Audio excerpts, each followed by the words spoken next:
Bonjour à tous et bienvenue dans ce nouveau numéro d'Entre Terre et Mer.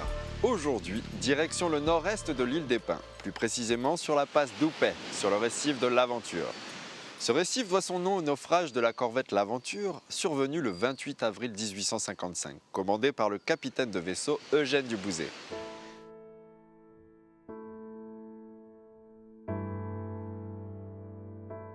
Les premières fouilles officielles de l'Aventure ont eu lieu en 1975. 43 ans après, l'association Fortune de Mer, spécialisée dans les fouilles sous-marines, accompagnée de l'association Archéotopia, retourne sur les lieux.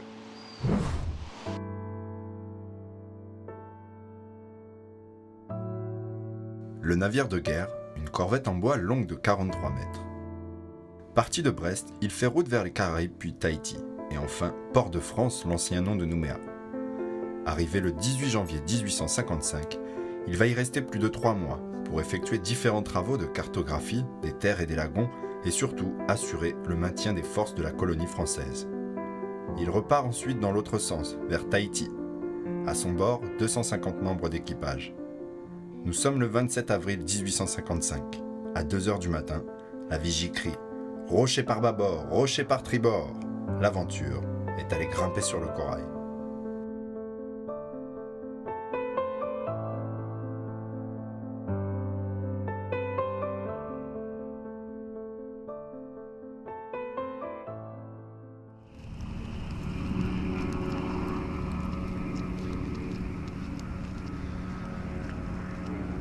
Hello, monsieur, enchanté. Bonjour. Olivier, c'est ça? Olivier, c'est moi. Bertrand. Bonjour. Enchanté, monsieur. Donc on va être de la partie avec vous. Bienvenue. On part sur le nord-est, du côté du récif de l'Aventure, pour essayer d'aller découvrir cette épave. J'ai entendu dire que vous étiez plongeur sur la mission. Voilà, exactement. Ok. Tous les deux. C'est une épave que vous connaissez, comment ça va se passer? J'y suis venu, moi, il y a très longtemps, en 2002, faire une reconnaissance. D'accord. Voilà, donc on connaît déjà le site, on est identifié, on a déjà de bons croquis. Hello Florian, enchanté. Ça va? Oui, enchanté. Bonjour, Florian. Bonjour. Bonjour. Bonjour. Floriane Camboiré de la DCK. Enchanté. Au téléphone. Ok. Et Donc- ben là, je vais vous récupérer et puis on va aller dans la tribu de Wapan. Je vais vous emmener jusqu'à la baie de Dené. C'est 3 baies au nord Doupé. de la baie d'Oupey.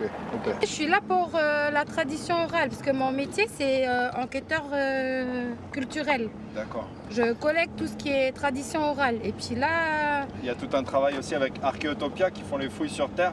oui voilà. Et Eux, vous, ils vous sont- faites le lien avec eux aussi. Moi je fais la collecte auprès des gens D'accord. de la tribu quoi. Ok, on y est. Voilà. Good. On est arrivé. Ah voilà le bateau. Florian, tout ce qui se passe là, ça a été un gros travail de préparation, j'imagine. Oui. Mais pour les gens de Cougnier, pour l'île des Pins, j'imagine que c'est important. Vous attendez, ça va vous apporter quelque chose ce genre de recherche? Pour repérer le bateau, en fait, ils se sentent.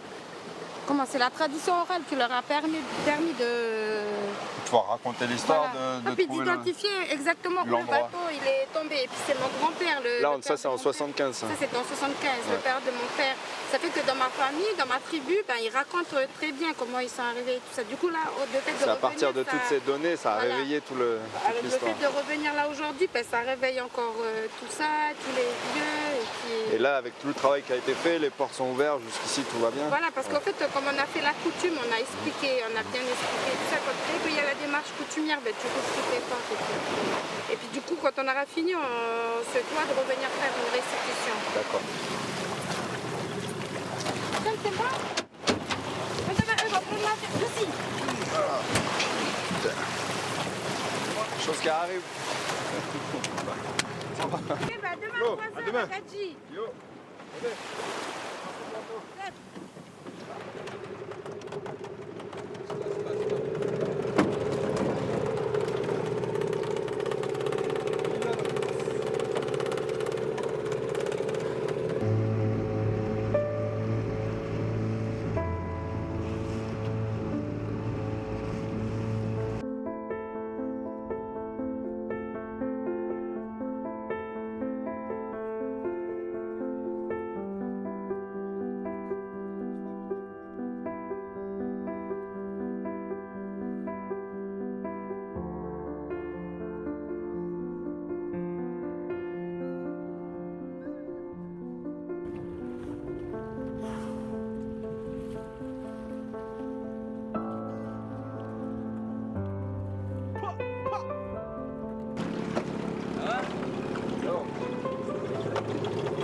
On est là.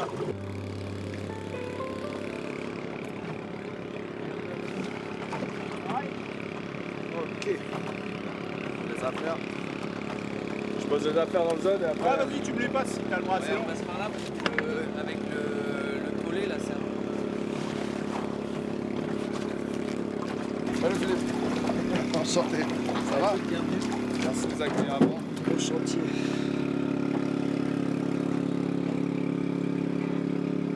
Il y a des trésors. Luc, Ouais. enchanté. C'est un peu vous le vidéaste sur la mission? Entre autres, hein, parce qu'il y a beaucoup de GoPro qui tournent, il y a des drones, il y a un peu de tout. Vous allez être en mesure aussi de pouvoir nous raconter un peu ce qui se passe sur Oui, puis peut-être aussi l'un des inventeurs de l'épave, hein, Philippe aussi. On va falloir surveiller le canot. J'ai préparé cette séquence là. avec en 4 corps. Ça doit être sympa. Et puis on a retrouvé là aujourd'hui même des... Vous avez déjà fait une plongée là? L'eau Oui, est, pas mal de l'eau est plutôt sympa là? Alors l'eau est claire, Ouais. Il y a très peu de froide, particules. froide mais claire. Super. C'est d'excellentes conditions pour les prises de vue et aussi pour la recherche. Mais le site est parfaitement compressionné avec beaucoup de coraux Ok. et c'est difficile de percevoir les objets. Il y a théoriquement une trentaine, 24 canons. On en repère à peine un ou deux. Ah ouais. Et alors que Patrick qui était là en 1975, il les repérait facilement. Et depuis, entre-temps, donc, Ça va vite, ouais, la nature a repris brèche. On va voir ça en profondeur tout à l'heure. Messieurs, c'est ici que tout se passe. C'est l'heure de la... Enchanté. Bonjour Antoine. Salut, Jean-Paul. Bonjour messieurs. Patrick. Enchanté Antoine. Bien navigué? Ça va, ça a été? Hyper calme, non? Ouais, les conditions C'était pas sont comme bonnes. ça avant? D'accord. Non, c'est super. Non, les conditions sont bonnes. Ouais, excellent. Et vous, jusqu'ici, tout va bien? On est au milieu de la mission. Ouais, voilà. Exactement. On a notre renfort qui vient d'arriver, donc c'est parfait. On va pouvoir se reposer, les vieux.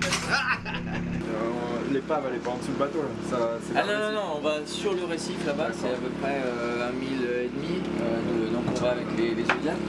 On a mouillé une bouée sur le site. De repère, ouais. Hein, donc là on s'accroche sur le site et puis on plonge à partir de là, on est à l'aplomb de l'épave. Et, L'épave, elle est par quoi, à 18 mètres. 16, 18 mètres 18 mètres de fond.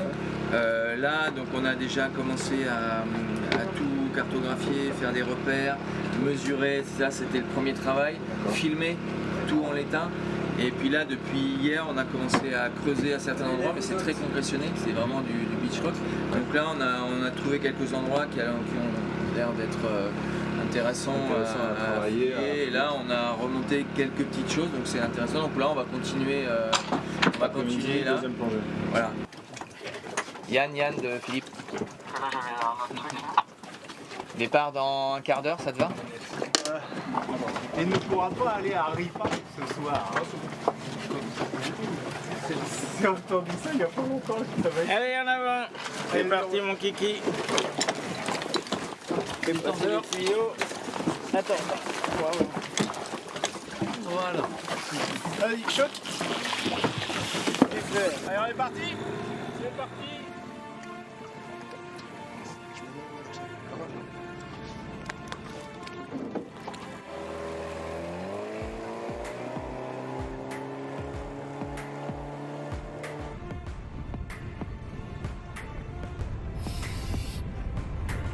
Du coup, Philippe, comment ça se passe? Donc là, je me mets à l'eau d'abord avec Luc, on se met à l'eau tous les deux. Après, il y a Olivier et Bertrand qui se mettent à l'eau. Luc filme leur mise à l'eau. Leur mise à l'eau. Ensuite, on va faire des prises de vue sous-marines avant qu'on fouille, avant que l'eau soit sale. Après, il y a Jean-Pierre et Yann qui attendent un quart d'heure après notre mise à l'eau pour se mettre à l'eau et commencer à fouiller. Eux, ils vont fouiller directement. Là, on descend en premier avec Bertrand et on va continuer la fouille qu'ils ont gratter commencé hier ou avant-hier.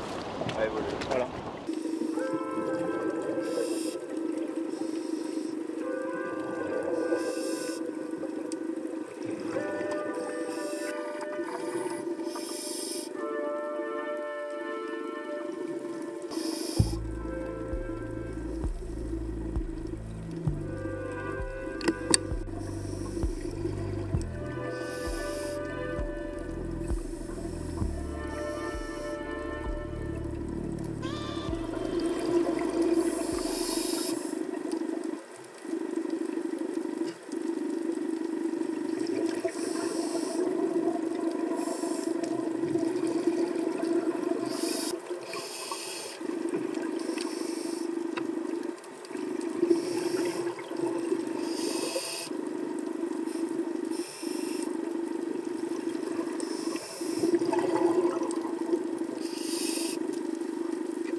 Tout va bien? Merde. Il n'y avait plus d'air là, l'équipe est en train de remonter là. On a continué à dégager la partie où on avait dit là, qu'on avait trouvé, il y a beaucoup de bois. Ok.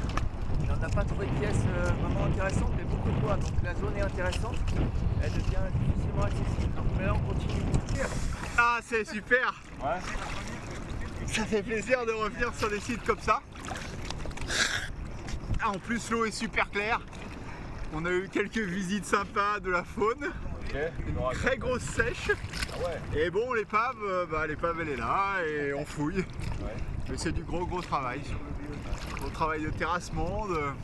Là, on est à 18 mètres. Hein. Ouais, Ça va, c'est pas... c'est ça. 18 mètres, 46 minutes. De plongée, ouais. Immersion et sortie. qui s'en va là-bas. Très belle plongée.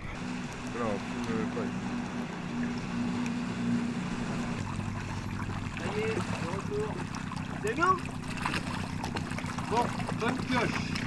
Bonne pioche. Bonne pioche. On n'a rien trouvé.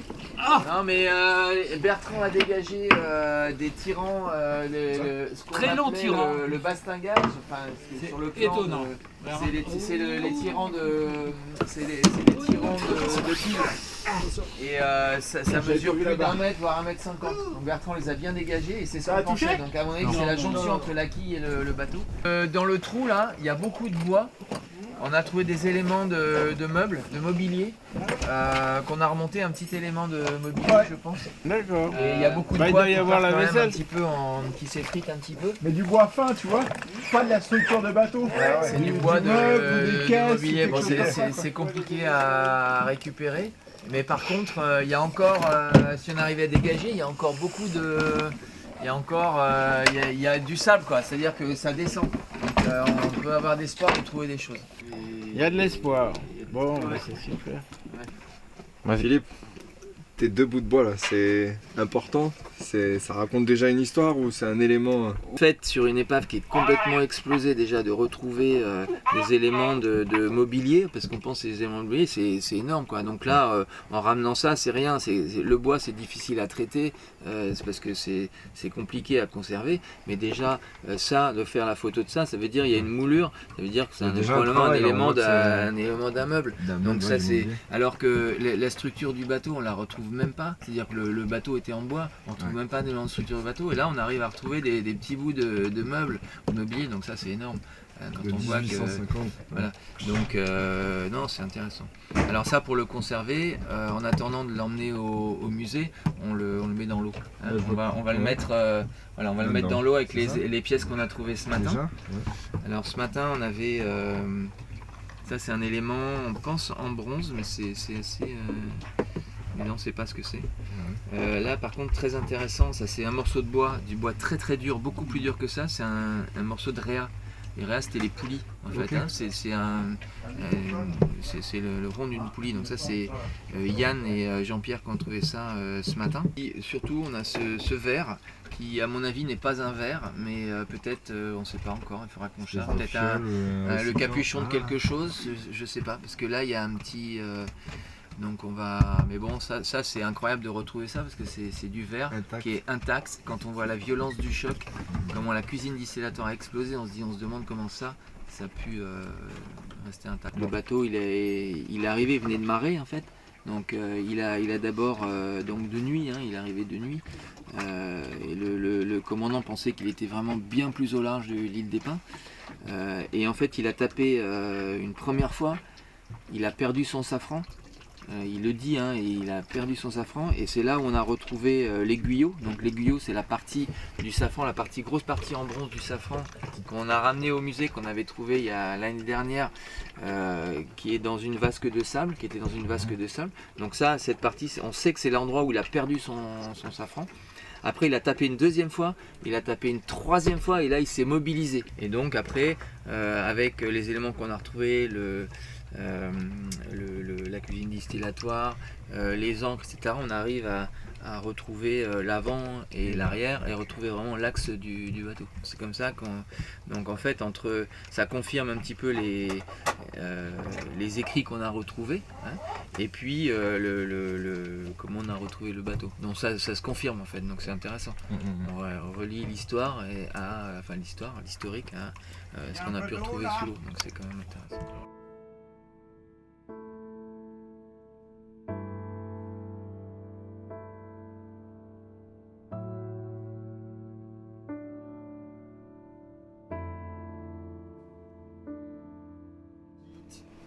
Localisation, c'est l'avant ou l'arrière du bateau? Localisation, on le marquera après, quand on aura fait le carroyage. Fouilleur, c'est, je crois que c'est Jean-Pierre Thomas, tu mets JPT. On fait les fiches sur chaque objet, on aura une fiche, et ça, ce sera le lien entre donc, ce que l'association a sorti et le musée maritime, où en fait après on va confier après au musée, eux termineront la fiche et termineront le traitement de l'objet. On est aussi en présence de Patrick. Il y a 43 ans, lorsque vous avez découvert l'aventure, j'imagine que les premières prospections auxquelles vous avez participé, vous aviez trouvé déjà énormément de choses. Parce que là, on est sur des petits objets. C'était similaire déjà? Alors, ce qui s'est passé, c'est qu'on ne cherchait pas des objets, on cherchait à repérer. On a dressé d'ailleurs un plan. Et c'est très émouvant parce que ce plan qu'on avait dressé, on était 9 plongeurs à bord. Donc à l'époque, je commandais le bateau, le patrouilleur de la marine à la Pointe Chalex, qui s'appelait la Dunkerquoise. Et là, on a vu d'ailleurs ce qu'on n'a pas repéré aujourd'hui, 2 ou 3 canons, je ne me souviens plus, des formes allongées, ça ne pouvait être que des canons. Et qu'on ne voit plus maintenant, parce que 43 ans après, je pense qu'il y a eu des concrétions encore beaucoup plus. Le corail a poussé, alors on en a repéré un, mais c'est vrai que le corail a beaucoup poussé et les formes sont bien plus diffuses que je pense à l'époque. Donc il faut bien entendre qu'il y avait à peu près 250 passagers, oui, à peu près 255, je crois, oui. Des militaires et des hommes marins, des marins. Personne n'est porté disparu, pas de mort, donc tout le monde est arrivé à terre. Et du coup là entre en jeu aussi Archéotopia, avec qui vous êtes actuellement, et le métier d'archéologie pour les fouilles à terre. Avec toi Anthony, c'est demain que ça va se passer. Donc c'est-à-dire que avec le bateau qui s'est échoué, les hommes se sont donc réfugiés sur la plage, une des plages les plus proches, et s'y sont installés pour plusieurs semaines avant que divers autres bâtiments viennent en fait les récupérer progressivement. Et donc nous on cherche en fait les traces de ce séjour en fait au bord de plage. Et ça c'est ce qu'on va découvrir demain. Oui c'est ça, vous verrez ça demain effectivement avec le reste de l'équipe, parce que je suis pas tout seul. Donc les 2 membres d'Archéotopia qui font les prospections avec moi. Jean-Paul est sur son ordinateur. Il trie des images, avec Luc aussi. Il a fait les images. Anthony, c'est un très bon dessinateur. Olivier, qui était à la plongée aujourd'hui, va vous préparer à manger. Tiens, même la lumière pour c'est bien parti. Ok, donc l'aventure continue. Fait la richesse de notre association, complètement. Nous, Anthony, on se dit à demain, donc on continue ensemble demain. Aucun souci. Nous, on va vous laisser continuer, Phil. Ok, ça marche. Merci. Le sauvetage des 250 membres d'équipage s'est très bien exécuté. 15 kilos de biscuits et 2 barils d'eau-de-vie ont pu être récupérés, ainsi que des voiles et des cordages qui serviront pour le campement sur la grande plage d'Oupé. Très vite, des habitants de la tribu de Wapan, ainsi que quelques missionnaires, arrivent en aide. Ils leur indiquent une réserve d'eau non loin du camp. Le 10 mai, tout le monde est embarqué pour Port-de-France, hormis 40 hommes qui resteront 1 mois supplémentaire pour récupérer ce qui peut l'être. Aujourd'hui, les recherches à terre sur le site sont une première. Pour l'instant, elles n'ont pas été très fructueuses. Ok. Alors là, on est sur la plage de Rivière, Riviéré, et on va rejoindre l'équipe d'Archéotopia qui sont en train d'essayer d'explorer, de commencer à fouiller. On va comprendre un peu leur boulot et surtout en apprendre davantage sur cette épave, l'aventure. On va récupérer les points de marque marquage. Oui. On va commencer la zone qui avait été intéressante hier. On avait fait une hypothèse au départ que c'était plutôt sur la baie d'Oupé que après le naufrage en fait les marins avaient débarqué, et finalement entre la prospection qu'on a commencé sur la baie d'Oupé et puis par la suite la tribu de Wapan qui nous a accueillis nous a présenté d'autres découvertes qu'ils avaient faites de ce côté-ci. Entre ça, la taille de la plage, le dégagement du couvert et puis des objets des vestiges en surface, en prospection de surface à vue qu'on a pu mettre en évidence, on se concentre ici pour l'instant pour essayer d'arriver à trouver le campement donc du débarquement suite au naufrage. Voilà, donc là ici je te montre un des artefacts en verre qu'on a trouvé hier, je vais poser ça. Ah ouais. Voilà. Une espèce d'amphore là, de grosses bouteilles. Alors la grosse bouteille, parce que là celle-ci comme tu vois c'est vraiment du très moderne. C'est ça. On va pas la toucher pour se blesser, mais elle ne sert à rien. Par contre celle-ci est particulière parce qu'elle a déjà elle a une forme de damjan un petit peu ou de gros contenant. Et c'est la troisième que l'on trouve. Okay. Je te montre ici le goulot. Il est marqué. Voilà, il y a marqué Vireza. Ok. Voilà. Le verre est très épais, malgré tout il est mécanique. Parce qu'on voit, tu vois, la soudure du verre ici. Okay. Hein donc la question est, est-ce qu'il y avait déjà des verres mécaniques? A priori, à cette époque-là, oui, il y en avait déjà. Donc voilà, on serait sûr qu'il n'y ait pas de verre mécanique à cette époque-là, on pourrait éliminer la bouteille. C'est pas le cas. Alors si ça se trouve, hein, des Vireza, il y en a plein les épiceries du coin. Ouais. Et voilà, ça n'a aucun intérêt pour l'aventure. Mais tant que je ne le sais pas, voilà, ça fait partie des hypothèses. Ouais. Peut-être, parce qu'il y a beaucoup de choses qui sont arrivées ici au fur et à mesure avec les marées et qui ont été réutilisées. Ça a été une grande aventure humaine parce que, parti de Paris d'un petit rapport de fouille dactylographié d'une dizaine de pages, j'ai atterri en Nouvelle-Calédonie auprès de différentes personnes qui m'ont beaucoup aidé. J'ai été très bien accueillie. Et puis Fortune de mer parce qu'ils sont spécialisés quand même en sous-marin. Ils connaissaient l'épave, ils l'avaient visitée en 2002, en 2016, donc ils avaient quelques informations là-dessus. Donc on a essayé de mettre tout ça ensemble pour essayer de faire converger les indices et les informations. Et puis à partir de là, on a travaillé avec la province sud pour les autorisations, avec la DCK pour le rapport ici avec les personnes de l'île des Pins. Et finalement, c'est un petit paradis, là on est bien et on a beaucoup d'amis et c'est une belle aventure. Ça se passe bien. Voilà, très bien. L'aventure de l'aventure, nous, elle prend fin aujourd'hui. On va vous laisser continuer parce que vous avez encore quelques boulot à faire et nous on se donne rendez-vous pour un prochain numéro d'Entre Terre et Mer. À bientôt.